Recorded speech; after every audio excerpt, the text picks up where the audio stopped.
Let me tell you about a night in late October 2025 that changed everything we thought we knew about modern warfare. It's 2 a.m. in Kyiv. Families are sleeping. A mother tucks her 12-year-old daughter into bed. An elderly man dozes off watching television. A young couple shares a quiet moment. Then the air raid sirens start. Over the next 10 hours, Russia unleashes 705 drones and missiles on Ukraine. Not on military bases, not on weapons depots, on apartment buildings, on hospitals, on kindergartens, on sleeping civilians. By sunrise, 16 missiles and 63 drones had impacted across 20 locations. The 12-year-old girl? She didn't survive. Neither did her mother, or 31 other people that night. This wasn't an isolated incident. This is Russia's strategy, and it's working. Today, we're diving into Russia's systematic bombing campaign, the weapons they're using, the tactics they're employing, and what this means for the future of warfare. Because what's happening in Ukraine is a preview of how future wars will be fought, and it's absolutely terrifying. Let's start with numbers, because the scale is genuinely difficult to comprehend. From September 2022 to November 2024, Russia launched 11,466 missiles at Ukraine. 11,466 missiles in just over 2 years. But missiles are only part of the story. Starting in September 2024, Russia ramped up Shahed drones from approximately 200 per week to more than 1,000 per week by March 2025. 1,000 drones every week for months.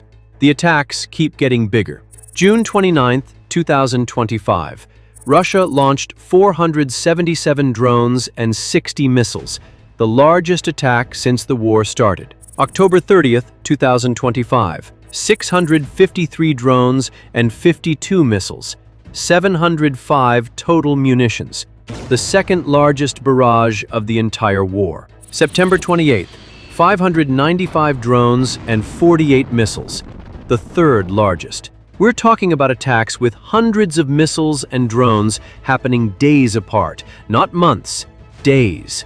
By September 2025, strikes were exceeding 700 munitions per strike and occurring days apart. Ukrainian President Zelensky noted that in just 1 week in late October 2025, Russia unleashed nearly 1,200 drones, more than 1,360 guided aerial bombs, and over 50 missiles. Russia is launching more ordnance in a week than many countries fired in entire wars, and they're accelerating. So, what is Russia using? Let's break down the arsenal. Shahed drones, the weapon that changed everything.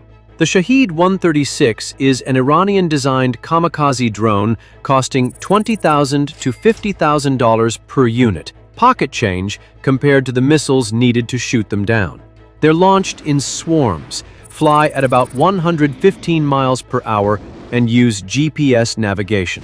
They sound like lawnmowers, that distinctive buzzing that's become the soundtrack of terror in Ukrainian cities. Russia operates them with a cruel logic of attrition. Launch hundreds at once, knowing Ukrainian air defenses can't shoot them all down.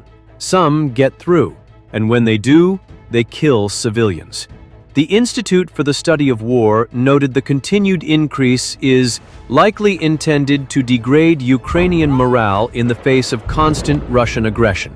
Translation: Russia is trying to break Ukraine's will by making it impossible to sleep, impossible to feel safe, impossible to live normal lives. Caliber cruise missiles, ship or submarine launched, ranges up to 2,500 kilometers. Precision weapons used to hit apartment buildings. Kh-101 cruise missiles, air-launched from Tu-95 strategic bombers, designed to evade radar, cost $13 million each. Tu-95 bombers take off from places like Murmansk Oblast, launching missiles toward western Ukraine, far from the front lines. Iskander-M, short-range ballistic missile, 500-kilometer range, fast, maneuverable, very hard to intercept. Kinzhal hypersonic missiles, air-launched from MiG-31K jets, fly at Mach 10 plus, nearly impossible to intercept. In November 2024, Russia even fired what might have been an intermediate-range ballistic missile at Dnipro, using strategic nuclear-capable delivery systems with conventional warheads. And Putin announced the Burevestnik nuclear-powered cruise missile test, airborne for 15 hours, covering 14,000 kilometers, theoretically unlimited range. That's not a weapon, that's a geopolitical threat. Russia used more than 1,360 guided aerial bombs in just 1 week. These are old Soviet-era unguided bombs retrofitted with GPS guidance kits. Cheap to produce, devastating on impact, launched from aircraft in Russian airspace. They're turning Cold War stockpiles into precision weapons, crude but effective. Now here's where it gets dark. What is Russia actually targeting?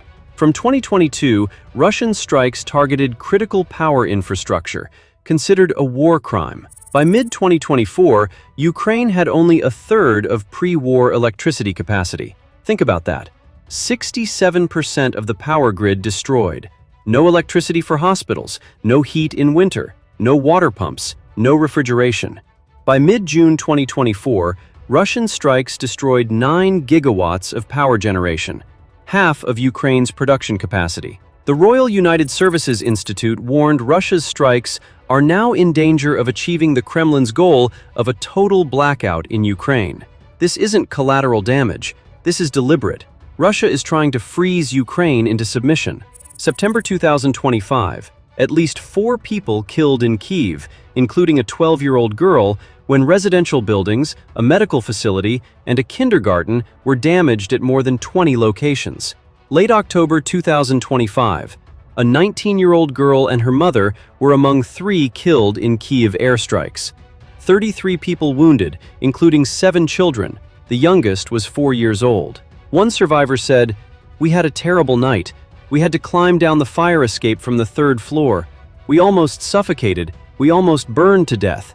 Another woman, "The windows shattered from the blast. People have died, and I don't know how to describe it.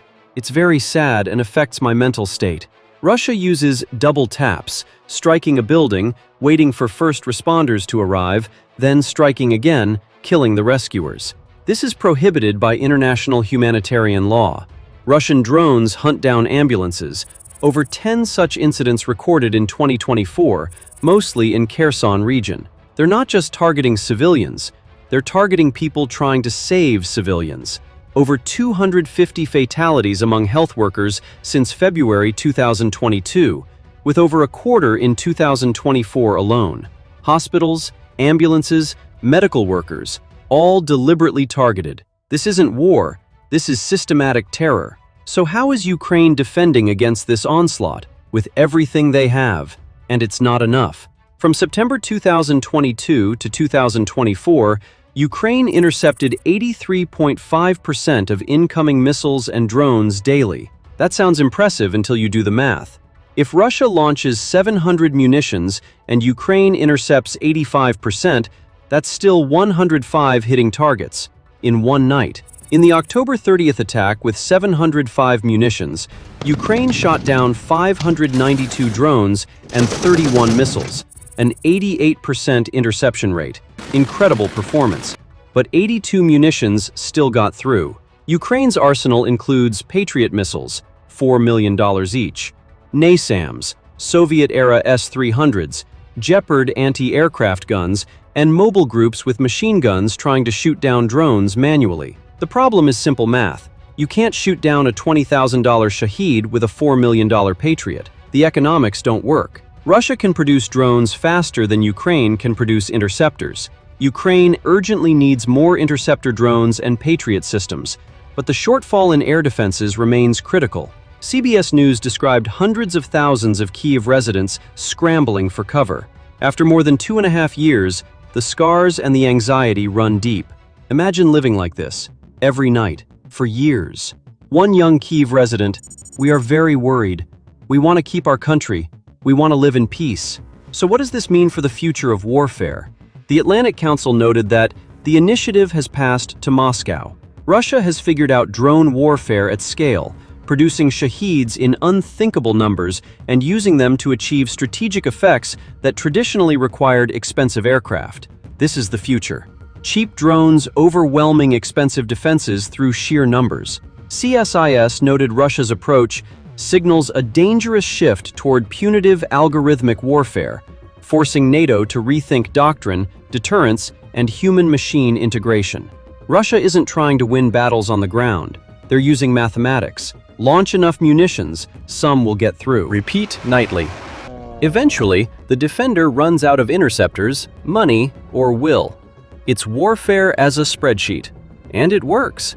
A Ukrainian official told the Washington Post, "We're facing free fall if there's no light and heat in the winter." Russia understands you don't need to defeat an army if you can collapse an economy. Destroy the power grid, the economy stops.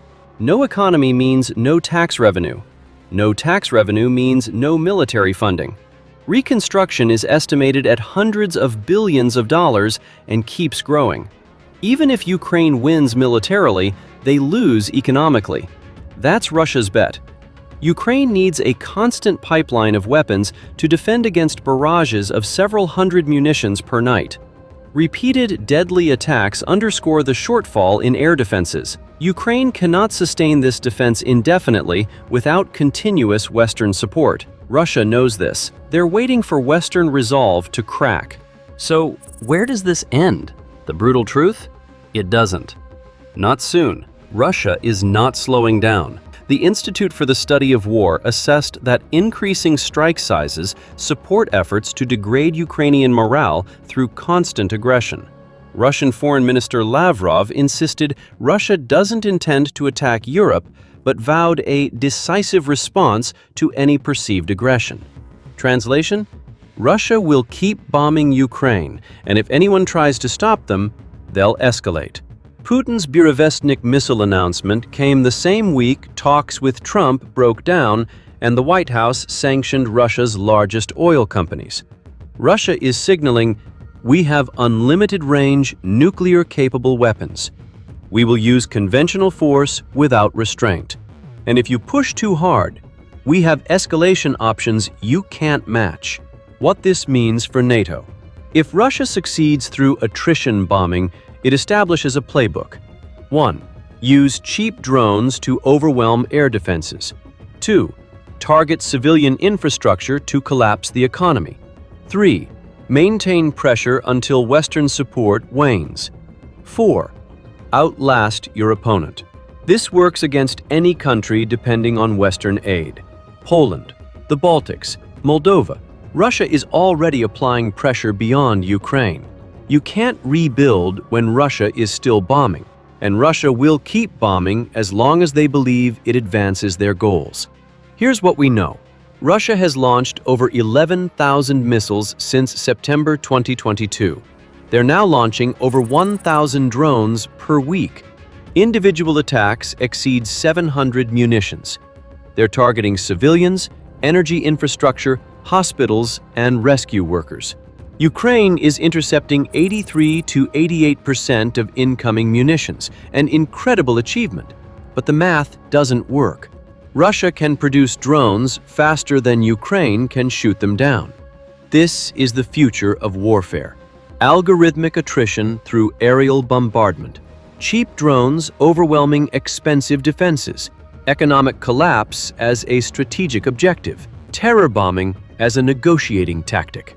Andriy Yermak, Zelensky's chief of staff, called the Russian attacks a war against civilians. He's right. This isn't traditional war. It's systematic terrorization of an entire population, conducted nightly with industrial efficiency. And unless something changes, more air defenses, different strategies, diplomatic breakthroughs, this will continue. Because for Russia, it's working. Annihilate that like button. Subscribe for more in-depth military coverage and share this video. The world needs to understand what's actually happening in Ukraine. Stay informed, stay vigilant, and remember, today it's Ukraine. Tomorrow, it could be anywhere.